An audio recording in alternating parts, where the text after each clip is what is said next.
It says here, one question. Good afternoon. Please talk something about your trip in Hong Kong.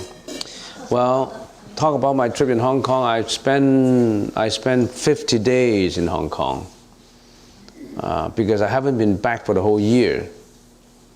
And I have a lecture hall. I organize a lecture hall in Hong Kong. And every month we have to pay expenses like hydro, some miscellaneous expenses to pay. And every month we have to pay about $50,000, including everything, in Hong Kong money, of course, approximately, food and all that. And I haven't been back for a year. And there's no income, there's no donation. So I had to go back to make some donations. It's not that I donate, but if I'm there, the people will come and there will be donations. So I went back, and for the first week I talked about Amitabha Sutra for about 7 days, and then for the next 13 days, after 7 days, so for the next 13 days I talk about the Diamond Sutra. I actually talk from word to word on Diamond Sutra for 13 days, approximately about 3 hours per day, approximately 3 hours per day. So about 40, 50 hours. And every day the attendance is about a little more than 200 people. In a hall, maybe about this size, or maybe a little bigger, about 200 people. And every evening, 7:30 to 10 o'clock. In Hong Kong, I don't know why, people get off work at the earliest 7. So they really have to hurry to the lecture. And I told them when I was working in Hong Kong in the 1960s, or in the late 1960s, I had a job in the government as a clerk in the government. And I worked from 9 to 5. In other words, 9 o'clock to 5. So it's a 9 in the morning and 5 in the evening. So it's an easy job. And now, there's no job in Hong Kong that is 9 to 5. It's 9 to at least 7. Because if you leave your job at 9, at 5, but officially it's 9 to 5. They're still talking about a 9 to 5 sedentary job and office work. Office work is from 9 to 5. But nobody leaves at 5. If you leave at 5 o'clock, then the other guy would say, you're doomed to be fired. Because everybody is working hard. A lot of work pressure in Hong Kong. So now it's not 9 to 5 anymore. It's 9 to at least 7. And some people, it wouldn't be uncommon for an office worker to work until 10 or 11. Like, almost like every day. Because I don't understand. Well, Hong Kong is booming. It's boisterous. It's economically. You see, Hong Kong. The Hong Kong airport, international airport, is now ranked #1 in the whole world. You check it. It's so huge. It's so big. It's maybe it's about 10 times larger than the Vancouver airport. A huge airport. Everything is booming, and house prices, it's very high. A lot of Chinese from mainland China flock to Hong Kong, flocking to Hong Kong for shopping. And when they shop, they use a hand carrier. They stuff everything in there. A $30,000 handbag, lady bag, at least a $30,000 handbag, Hong Kong dollars. Carrying a 4,000 Canadian dollars lady handbag to a restaurant, and this materially, they really, it's phenomenal. It's luxury, but its economy is so booming. Luxury home. Should I be talking about this? Oh, please talk something about your trip in Hong Kong. Yeah. Luxury home, a luxury apartment, In the mid-level, about, say, 25,000 per square foot. 25,000 per square foot. So if you have a 1,000 square feet, it's 25 million apartment. And people from China just flock there and buy all these apartments. They don't necessarily have to live in there. Some of them could be empty. And right now, the Chinese economy is so booming. I still remember in the 1970s, the Japanese economy was booming. And I was traveling Hong Kong and Canada all the time. At that time, it's CP Air. Now no more. It's bankrupt already, CP Air. Most of the people taking holidays abroad to other places like Thailand and Sri Lanka and Indonesia were the Japanese. And the tour guide ranked the Japanese as the #1 most welcomable tourists because they pay the most tip. And when we're in a party, say a mixture of Hong Kong people, Chinese, and Japanese, and they sing the national anthem of the country, they always sing the Japanese song first. The Hong Kong is always behind, far, far behind. Now it's different. Japan Airline is almost bankrupt. The whole airline is almost bankrupt. And not many Japanese going aboard as tourists now. It's the Chinese people. Oh, they're welcome almost in all foreign countries because they are the purchasers. So much so in Hong Kong, so much in Hong Kong that the Hong Kong, I walk in the street, I walk in Causeway Bay, and last year, I haven't been back for a year, I was walking Causeway Bay, and after the walk, I returned home. I didn't feel anything bad, but this year, oh, it's so polluted. My throat is sore. I feel terrible, almost like a shoulder-to-shoulder rubbing. So many people in the streets. When I came back here, there's no one in the streets. No one. I couldn't see anybody except trees. Lots of trees, more trees than people. In Hong Kong, you just walk out your door, there's thousands of people everywhere. And there are more and more expatriates than before. Foreigners who work in Hong Kong, they like to work in Hong Kong. I talked to some of them. He said, I like the vibrant, the city in here. They can go to Soho. You know what Soho used to be? What do you call that? Another place, Lan Gui Fong. What's the Chinese English in Lan Gui Fong? Lan Gui Fong, huh? I can't remember. There's a place called Lan Gui Fong, which all foreigners after work they went there for a drink. They got bars in there. They got all kinds of liquors in there. They had all kinds of restaurants. Now they open another district, so Soho districts, with Italian food, or you can name it, all kinds of shops, all kinds of food. One street contains all kinds of food, and they are really good. They told me that the best chefs now are concentrated in Hong Kong. I don't know if it's true. They may be. Now, what I'm telling you is what they told me. I could be exaggerating, but it's so vibrant, so polluted, so wealthy. And there's one interesting sight. In Hong Kong, every car is spotlessly clean. When I come back to Canada, oh goodness. The cars, nobody washes cars every day. Maybe once per month. Once per month. And in there, every car is like brand new. You know why? They got housekeeper.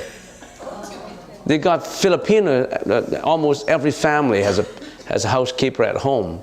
And they polish up the car every day. And most wealthy people have a chauffeur to drive the car. So good cars all around, spotlessly clean, and but so polluted. So many people. And I'm indifferent. I don't know if I like it or I don't like it. I just react accordingly. Okay, so what do I do? And so in the trip, every day I lecture. I lecture on a Diamond Sutra, and every evening they hurry from their work.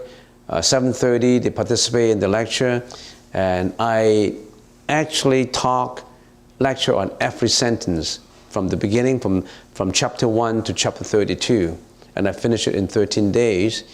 And surprisingly, the attendance is always like constant.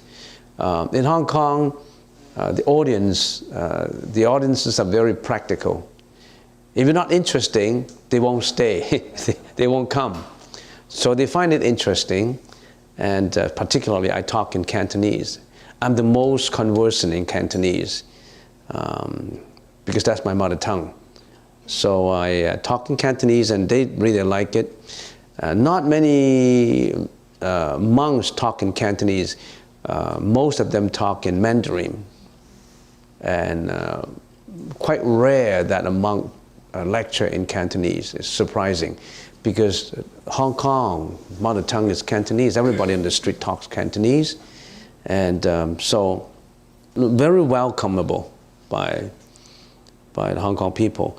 About 215, sometimes even close to 300 devotees listening to the lecture per evening.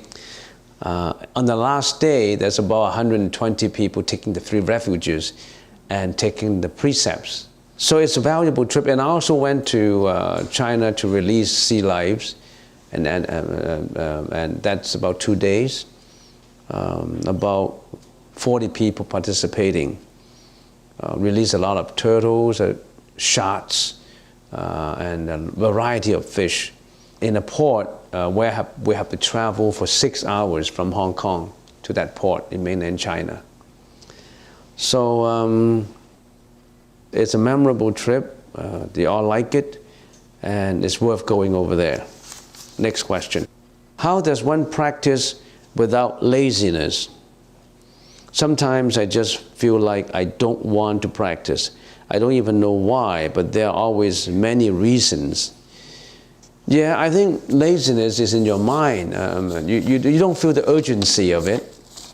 If you feel that it's quite urgent, then you will practice. It's just like every evening lessons that we perform upstairs in the main hall.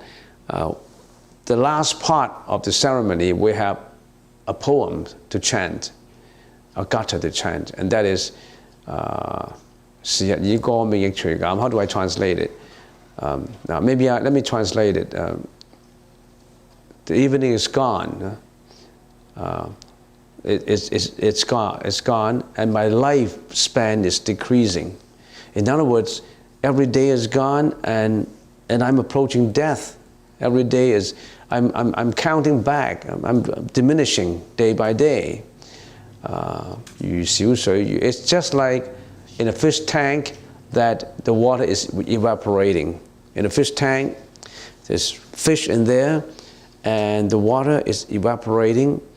The fish may not feel it, but the water is, if you don't add in any water, of course, the water is evaporating. It's getting lower and lower and lower. How can the fish feel happy? If the fish know about it, it wouldn't feel happy because the water level is coming down until it would get dry.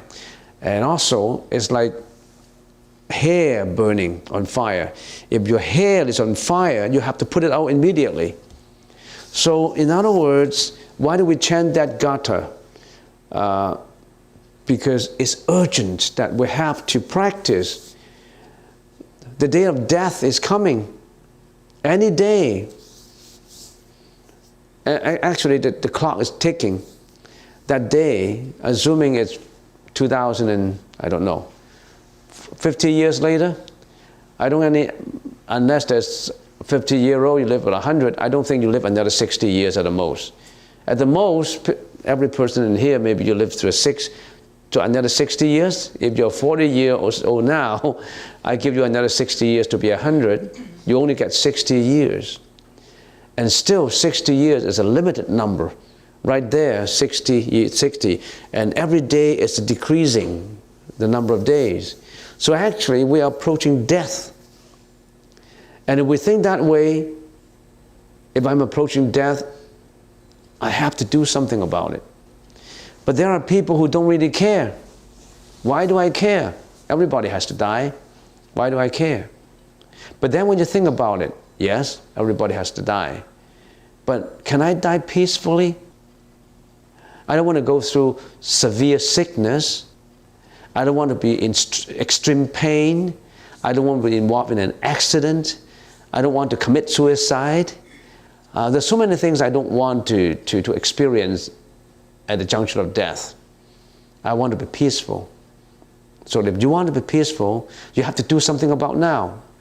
Now, there's two things to it. One is to die a natural death, a peaceful death. The other is what happened after death. Some people say, I just have to worry about now, so I don't care about after death. After death, I don't feel anything. That's not true.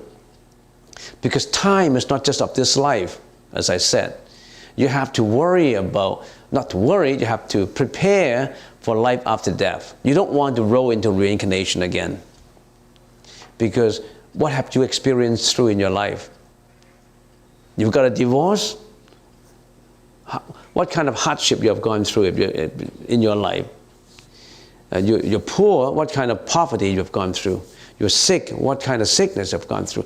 What kind of frustrations and conflicts and mental afflictions you have gone through? Do you want to go through them again? I don't want to go through them again. I want to wash my hands of those things. I want to be in the Pure Land, but I don't have to reincarnate. So you have to think about after death. And that's the difference between the Buddhist teaching and others. Well, and others, of course, say, after death we go to heaven. Well, are you sure you were going to go to heaven? Well, yeah, going to heaven and going to that land, or the Amitabha's land, it seems to have the same meaning. But then, can we get more information about that heaven? Can we get about more as the admissions requirement of that heaven? How can we be sure of that heaven? Now, just by comparing heaven and the Amitabha's world, it seems to be the same. One religion calls it the heaven, the other calls it the Amitabha's land of happiness. It seems to be the same. But then, it seems to me that there's more explanations on how to get to the Amitabha's land than explanations on getting to heaven, to paradise. In one is just faith. In the other is more than just faith. You have to practice. I'm not here to say which one is better. It's up to you to understand it. So actually, because you do not practice with diligence because you are lazy, that's what you said, because you don't find it urgent. And if you don't find it urgent, then you become lazy. And there was a story told by the Buddha. There was a fire in the wood, and it was burning. The whole forest was on fire, and it was burning. And there was a crow. I don't know what you call it, a crow. Maybe I'll call it a crow. A bird. And he flied to the river, splashed out his wings and soaked the wing with water, and immediately fly back to the forest over the forest in the sky. He swings his swings and get all the water dripping down to trying to put out the fire. He's doing all this, going back and forth with his wings, feather, to absorb the water and throw it back through the water onto the fire, hoping to extinguish the fire. And then the king of heaven knew about that, and he was laughing. And he talked to the crow, and he said, "What are you doing? You're doing something meaningless. You're so small. The whole forest is on fire. You are doing something that is not meaningful at all. Why are you doing it?" And the crow said, "My family is there. all my family members, and all my folks, all the others beings are there, I have to put out the fire. I have to do it incessantly, without stop putting out a fire, because it's urgent. The King of Heaven was laughing, and the King of Heaven said, when would you stop? And then the crow said, until I died. I will only stop until I died. So you see the urgency of it? He's doing it incessantly without stop because he wants to put out the fire. And you're on fire, you don't even know about it. You have to put out that fire. It will be getting too late. If you don't do it now, it will be getting late. You have to start today. How do you start today? There's a lot to talk about. Maybe you chant Amitabha's name, you do your meditation. You start from chanting a mantra. You have to start something. You start to chant Om Mani Padme Hum, or you start to chant Namo Amitofo, or you start your meditation. There's so many ways to practice. You make sure that you purify your karma so that at the juncture of death, you're not in pain, you're not in difficulty, you're not in hardship. We have seen people in the hospital for years struggling. There's so many ways to avoid those kind of mishaps that may happen to you and me. You have to do something about it. It's urgent. It's extremely urgent. Next question. Venerable, what is the meaning of the quote behind you on your right? 三心未了水，山仙未了水难消. What's the meaning of this? The three minds, if you have not understood the three minds, you cannot even digest the water. There is an upper scroll and a lower scroll when you read the Chinese characters. This is like a poem. You have to read the left-hand side first before you read the right-hand side. What does that mean? If you maintain the 5 contemplations while you're eating, even the food is as hard as gold, you still can digest it. That means if you contemplate, you qualify for eating this meal. You can digest it, even if it's hard. The metaphor is using gold as the hardness. If you contemplate the 5 contemplations while eating the food, you qualify for it. You deserve it. In other words, you deserve the food.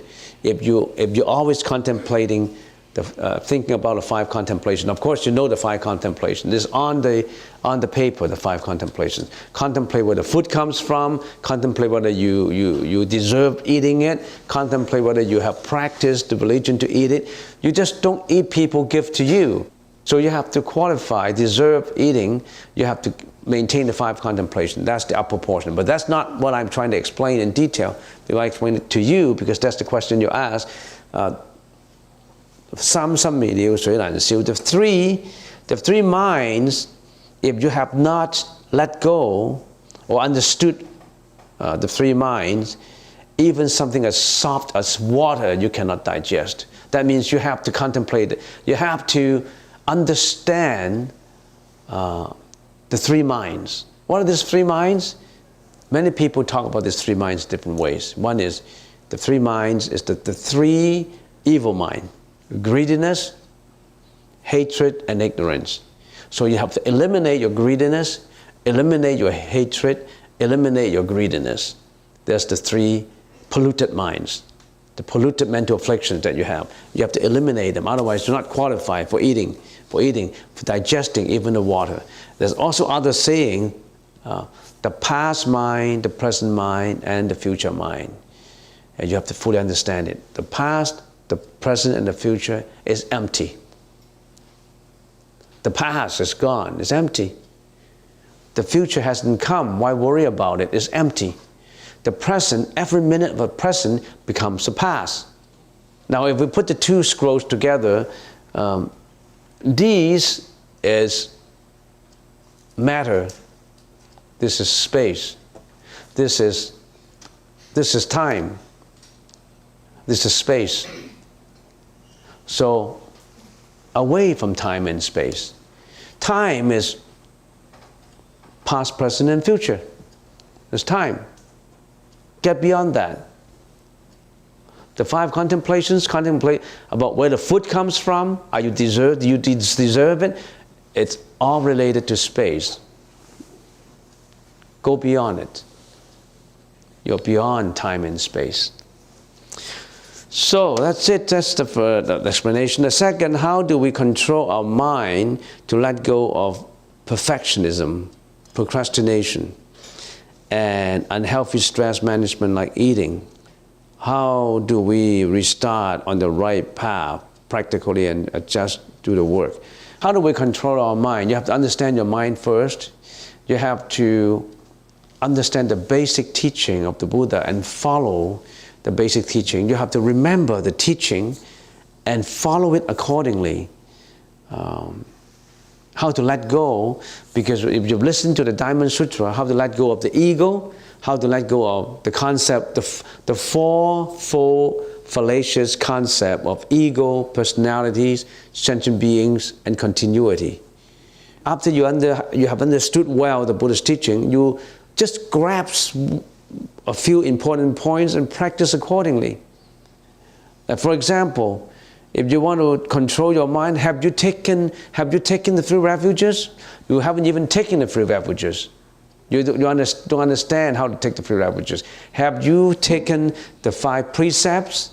You have to learn all the basics and follow the basics consistently and with faith, with devotion, before you arrive at a level of enlightenment where you can get rid of your procrastination and perfectionism and unhealthy stress management. You really have to learn it. I can't give you the answer just here.